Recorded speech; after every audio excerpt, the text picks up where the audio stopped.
Hello everybody, this is T-Cat from T-Cat's Deep Vinyl Tracks. I want to do a video and kind of show you some of the things in my record collection that I've currently already have in my record collection. I was trying to think of a good way to do this since it doesn't make a lot of sense just to go through it all, and I didn't really want to do it alphabetically but more on a random basis. So what I did is I went through and picked out, and I'm going to be doing this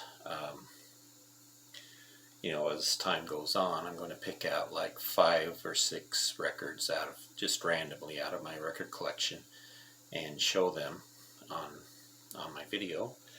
And I also at the same time want to feature a specific artist from my collection too. So this is the first time I've done this. We'll go through it and see how it goes. On this first video that I'm going to be doing in this series, I'm going to feature Ryan Adams and show you some of the vinyl and CDs that I own from that artist. And also towards the end I'll show you 5 or 6 that I randomly pulled out and talk about a little bit about them. But at the same time I want to make it kind of move kind of quickly, so I don't want to go into a lot of detail. I don't think that's always necessary. But anyway, as far as Ryan Adams goes, I'm going to show you first the albums that I have by him. I have his first one, which is Heartbreaker. This was his first solo album, and it was released on Bloodshot Records, but this is a reissue, so it's on his own label, Paxam. And this is a double album set. I think there's like 3 or 4 songs on each side, and there's some really great tracks on this particular album, including Come Pick Me Up, which is a favorite of mine. Damn Sam, I Love a Woman Who Reigns. I Love a Woman That Reigns, sorry. Bartering Lines, My Winding Wheel. Some really great tracks on this one. One of my favorites from him, and also his debut album.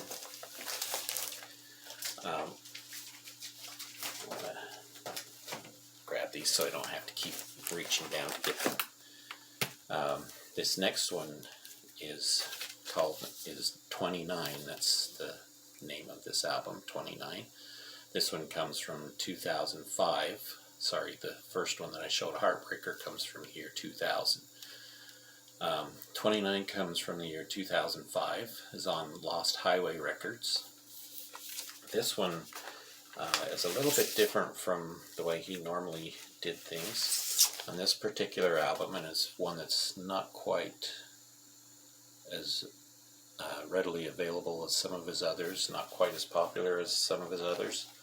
But except for 2 of the songs on this album, all the rest of them were written right in studio and recorded on the first take to make things more spontaneous. That was his goal in doing this particular album. That being said, it makes it for an interesting listen. The songs are not quite what you would call standard verse, chorus, verse songs like you would normally expect, but they do sound more off the cuff, and it takes a little more getting used to, but it is actually a very good album. This next one is 1989. This is an album that he put out, which is all cover songs from Taylor Swift, right off of her own album called 1989. And basically what he's done is taking her songs and made them his own. And he did this with her blessing. She was really actually quite excited to find out he was doing this. It's the insert that it comes with. the songs that are on it. It's also 2 discs, and this particular issue is on sea green foam, is what they call it. Kind of a sea green with white swirls. There's a little blue added in. I don't know if you can see that there, but that's it. And yeah, I mean, basically songs off Taylor Swift's album 1989. Not particularly an artist I would listen to, but it's definitely an interesting listen and actually a great album. He makes his songs sound more mature and really quite good. The next one I have was released last year. There were 2 released last year. This was the first one that he released last year, called Wednesdays. And this, I believe, is the better of the 2. This one sounds more like his actual older style, more like ballads, beautifully written songs, again on the Pac Sam label. And I really like that album. It sounds a lot like his better music that people seem to like more, not the poppy sound. Some of his albums are a little more poppier than others, but they're still actually very, very good. The 7-inch that comes with it, on one side is the red and orange special, and on the B side is a song, Somewhere It Is Spring, and neither one of these are on the regular album. And then finally, as far as my Ryan Adams records go, there's this one that I've shown before. I showed it on Vinyl Talk with Tavis's contest, where you had to show an animal on the cover. This was the last album released last year, called Big Colors. And like I said, I've shown it before. It comes with the 7-inch, just like the other one did. Both of the songs on the 7-inch are not on the regular album, and this particular one is on red vinyl. So I really like Ryan Adams as an artist, and love his songs, love his music. I wish I had more vinyl of his, but I do have several of his CDs. Again, I have Heartbreaker, this one called Gold, which was his 2nd release. This one has the song The Rescue Blues, which I really love. When the Stars Go Blue, which was made into a hit by somebody else. I don't remember who right off the bat. Some great songs on there. This particular copy, I believe, is a bootleg. I don't know. I picked it up used.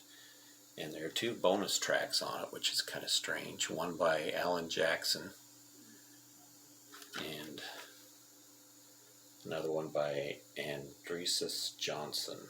I'm not sure who that is, but kind of strange that they would put those 2 seemingly random bonus tracks on Ryan Adams' album.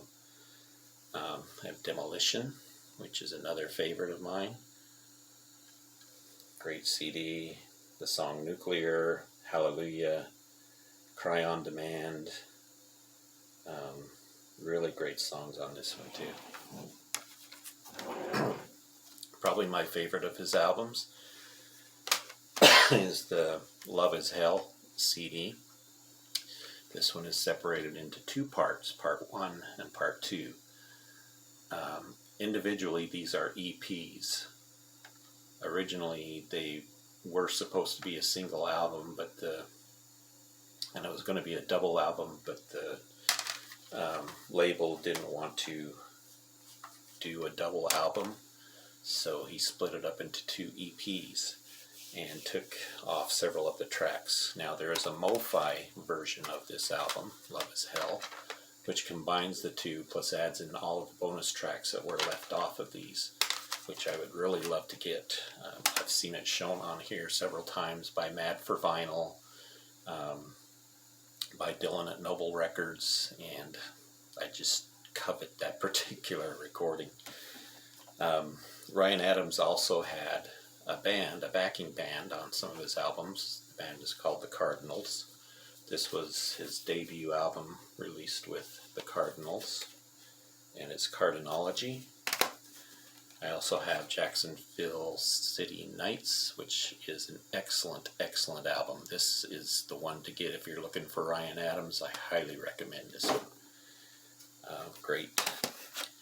Another solo album, Easy Tiger. Another one with the Cardinals. This is an EP, Follow the Lights. And this has a very good cover of the Alice in Chains song on it, Down in a Hole. Really good. And then 1989 I also have on CD. Okay, that's it for my Ryan Adams stuff. I'm going to move on to I think I pulled 6 this time, albums that I randomly picked out from my record collection. I just went through, grabbed an album not knowing what it was and pulled it out, and this is the first thing I pulled out. A very good album, XTC's Oranges and Lemons. Nice thing about this one is I found it several years ago at a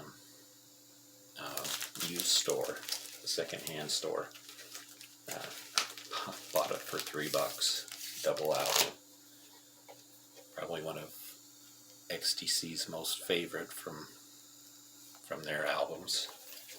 You know, there are a couple of favorites from them. This one is one of them. Great music. Kind of on the prog side of alternative, somewhere probably right along the lines of prog and alternative rock. Great stuff. Big fan of John Prine, and I pulled out this one by random. This is John Prine's second album, Diamonds in the Rough. You don't see this one as often as you do his debut album, but it's still a very good album.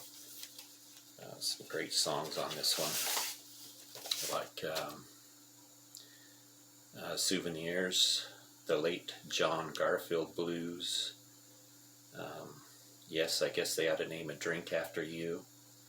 The Great Compromise. Great music, and it's on the regular Atlantic label, green and red. This is an artist that I really love, and this was the first album I'd heard from him, even though it's far from his first. Somebody that I don't think gets enough recognition. Unfortunately, he passed away not too long ago. This is Al Jarreau. This is his album, High Crimes. I remember this came out back when I believe I was working at the record bar, and they put this album on. I never knew who Al Jarreau was at that time, and it didn't take me long to fall in love with this one. Some great jazz singing. I love his scat singing when he does that. There's a lot of funkiness to this particular album. There's one song on here, After All, that you may have heard on the radio. It's kind of it sounds a little dated because of when it was made, but the rest of the album is great, believe me. Just really, really good music, funky, jazzy, soulful. Highly recommend this one if you're looking into listening to some Al Jarreau music. Pick this one up. Another band from the late 80s, early 90s that was the brainchild of Mick Jones from The Clash. And I don't see a lot of them around for some reason, but I love Big Audio Dynamite. I might be a little strange, but I just love their music. It's a combination of hip-hop, punk, they use a lot of samples. You can get into hard rock sometimes, but just amazing music I love so much. This particular album was their second one, I believe. It has the hit Contact on it. There's also James Brown, Everybody Needs a Holiday. Great stuff on this one. And big fan of theirs. This is the insert that it comes with. This particular album has a lot of tracks on it for just a single album, and it's almost an hour, duration of almost an hour. Just great all the way through, and I don't understand why we don't hear more about them in the vinyl community, or pretty much anywhere for that matter. I don't know, big fan of theirs. The last thing I picked out was one of the lead singers from a band that I was a big fan of back in the 70s and 80s, and that's Supertramp. This particular album is Roger Hodgson's debut solo album. Probably his best solo album, well, by far his best solo album, if you want to know the truth, called In the Eye of the Storm. If you're a Supertramp fan and you miss the Supertramp sound, you haven't heard this album, you have got to get it. This is Roger Hodgson at his best. Just amazing album. And it has that Supertramp feel to it. Now, I have nothing against Rick Davies, who was the other lead singer of Supertramp. In fact, I love the Supertramp album he did on his own, which was Brother, Where You Bound. I think if they would have combined that album with this album, they would have had the perfect Supertramp album.